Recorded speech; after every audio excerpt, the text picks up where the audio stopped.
Some breaking news on your screens right now, some numbers that were awaited for the month of November. The IIP has come in at 1.8%. I think this is the first, such growth we're seeing in the last 4 months, and largely, I suppose, on the account of a lower base as well. But to analyze that further, we're now joined by Lata Venkatesh with her take. Lata?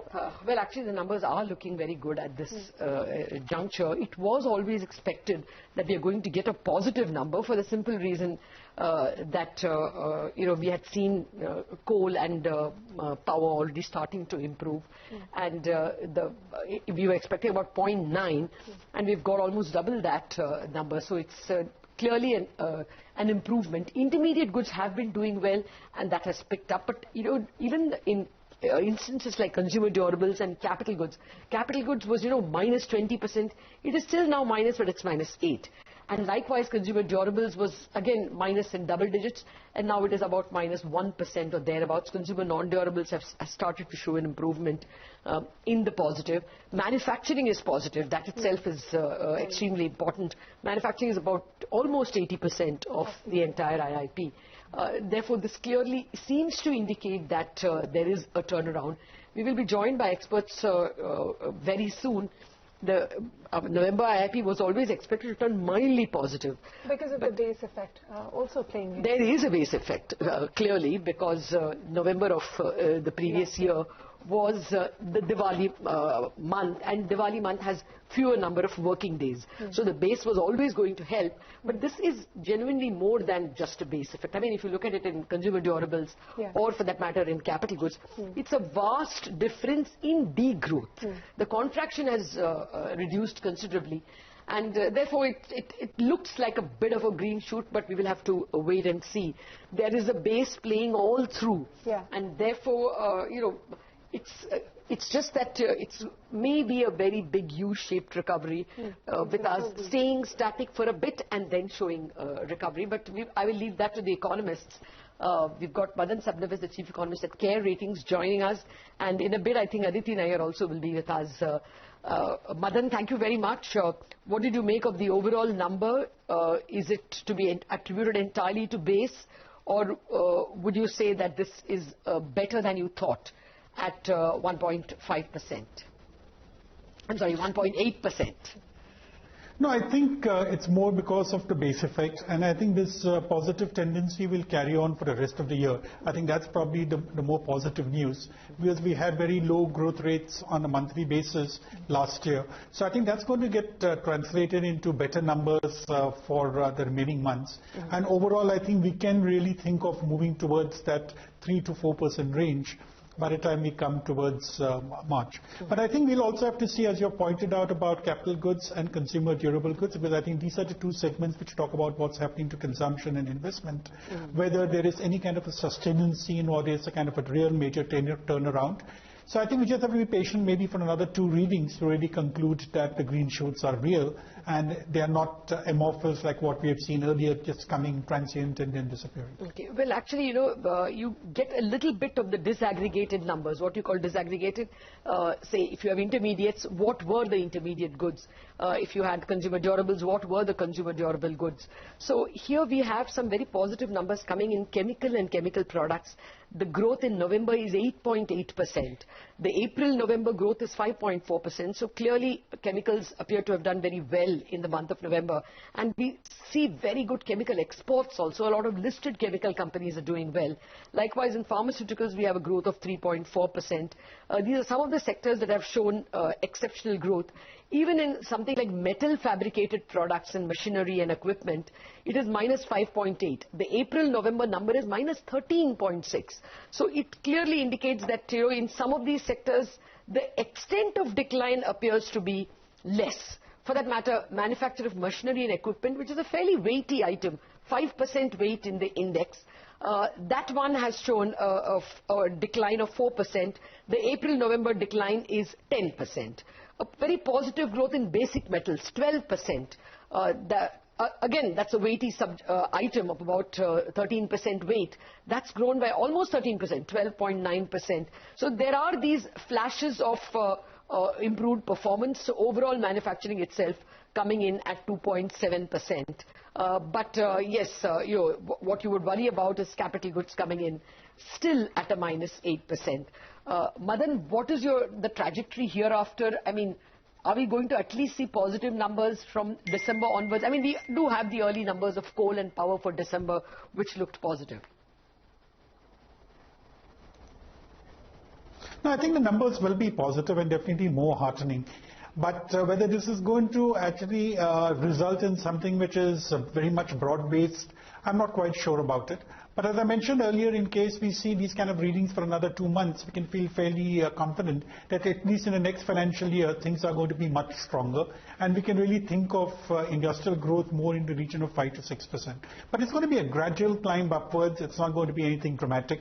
And I think the major part when we could, the months where we could really see kind of a turnaround will be probably in September, October. That is, we're talking of the third quarter of 2021. That is when we could really see a major turnaround. Till then, I think if we see these positive numbers, I think that will mean that the foundation at least has been reconstructed and we're on a stronger footing. Oh, you have to wait that long, you think? I mean, we did see a good PMI number for December. And like I said, we saw good coal and power numbers as well. Actually, today we were talking to Havells and they were speaking about all weather-related products doing very well. You know, heaters, for instance, for Havells itself has done very well. And there were others also who said that weather-related air purifiers, etc., were doing well. You are not enthused to believe that things may not recover earlier? No, I don't think the recovery will be that much earlier. And I think we've had this prolonged period of negative growth.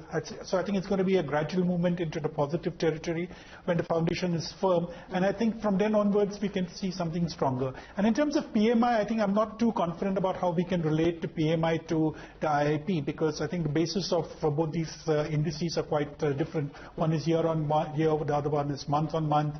And that also tends to be very volatile. We get a very good number for December, then we get to know in January they can come down. So I would treat that with a pinch of salt. I would not really try and mix the PMI with the IIP. But for the IIP, I think, yes, the positive numbers are the first things which we would look out for. Again, look at capital goods, look at consumer durable goods. But these are going to be the two starting points which have very strong backward linkages. And if this really turns around, I think we go back to saying that the foundation becomes strong for the next year. Okay. Do stay on, Madan. We've also got Aditi Nayar, the principal economist with ICRA, joining us. Aditi, your reactions to a 1.8 growth in the industrial output in November. Our poll had indicated less than 1%. Thanks, Lata. Actually, we were expecting a slightly stronger growth, so we thought that there was going to be a fairly strong turnaround from the contraction that we saw in October to around 3 to 4% growth in November. So actually, this number has come in a little bit lower than what we were expecting, but at least I am happy to see that there has been a growth in this month, and averaging out, the picture is still appearing weak for October, November. But overall, I think the signs that we're getting from some of the other lead indicators for December are somewhat promising as well. So we're hopeful that things at least are not going to worsen significantly from here on out, as long as there aren't very large cuts in government expenditure. Okay, so what's your GDP figure now? Lata, as of now, we're working with a 5.3% GDP growth figure, but the big downside that we are looking out for is what kind of expenditure cuts we see from the central and the state governments. That picture is only going to become clearer with the, particularly the union budget that we'll get in less than a month now, because that will give some indication of what kind of expenditure cuts we should expect from the government of India. And secondly, that's going to tell us, what would be the kind of tax shortfall that the states should expect in terms of the devolution to them from the center. Because our internal working is showing that that could be a fairly large number this year, and therefore we are worried that Q4 we could see very substantial cuts in expenditure, especially in capital expenditure from the state government. No, that is clearly the big risk that we are looking at. Yeah, we already have the memorandum from the government, which is on the in the public domain, asking even central ministries to cut down their expenditure from 33% of budget estimates to 25% in the remaining part of the year. Madan, before I come to that, I just had this doubt. I mean, even last time, intermediates did very well. What is it that's working so well only for intermediates? No, I think the intermediates get related to the rest of the industries by the very nature of being intermediate. And again, as what you mentioned earlier, I think we've also seen that the exports of some of these products have actually been more buoyant. So I think that's the reason why we're seeing the intermediates doing well. So here I think the base effect has been minimal. It's more a case of probably real kind of growth which we have seen on account of these two reasons. Okay. And what are you working with for the full year GDP? Have you recently had to want to change it at all? No, not really. I think we are still looking at a number of 5.2%, which is similar to what Aditi is talking of. But I don't really see a downside risk because, as I've told you, we do expect the numbers to turn a positive more on account of a statistical effect. But on the whole, I think we will be definitely in the 5% range. I don't think we'll slip to 4 point something. It may be 5 or maybe 5.1, 5.2. So I think that's the kind of number which we're looking at for 20. And probably for 21, it could go up towards the 6% mark, would be a fair assumption to make. Okay. So one of the headwinds, according to you, also is likely cut in government spending? No, absolutely, because I think that's been the major factor which has driven the GDP so far. And I think even the annual numbers put up by the CSO shows that the government sector is the major sector. But then, as you have seen in the last year, the other sectors do have the base advantage, so that's why we're going to see higher growth rates coming from there. Now, whether they're real or not is going to be a different issue. But statistically, I think we would still end up with a number of a little over 5% on account of this particular factor, notwithstanding the fact that the government spending could be curtailed by the time we come to March. Okay, so well, there is one headwind and there are some tailwinds as well.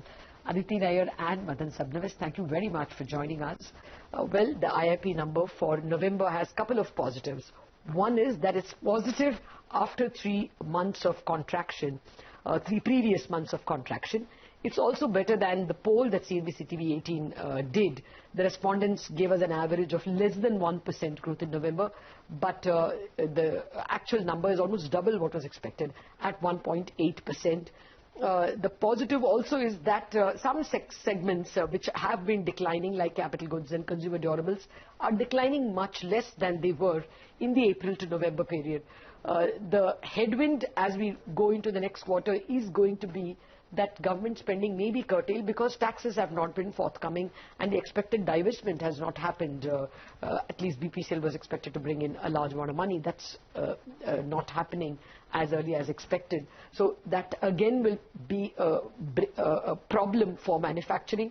On the other hand, the numbers will not look so bad because you will have a base effect. What might be the wild card could be exports. Like we saw in the case of chemicals, a standout performance in an otherwise bleak environment is because some of the export destinations are doing well. I mean, now even Middle East will pick up with a little of a tweak in oil prices. The US has been growing reasonably better. Europe is showing some signs of growth, and therefore the export sector could be a bit of a redeeming factor.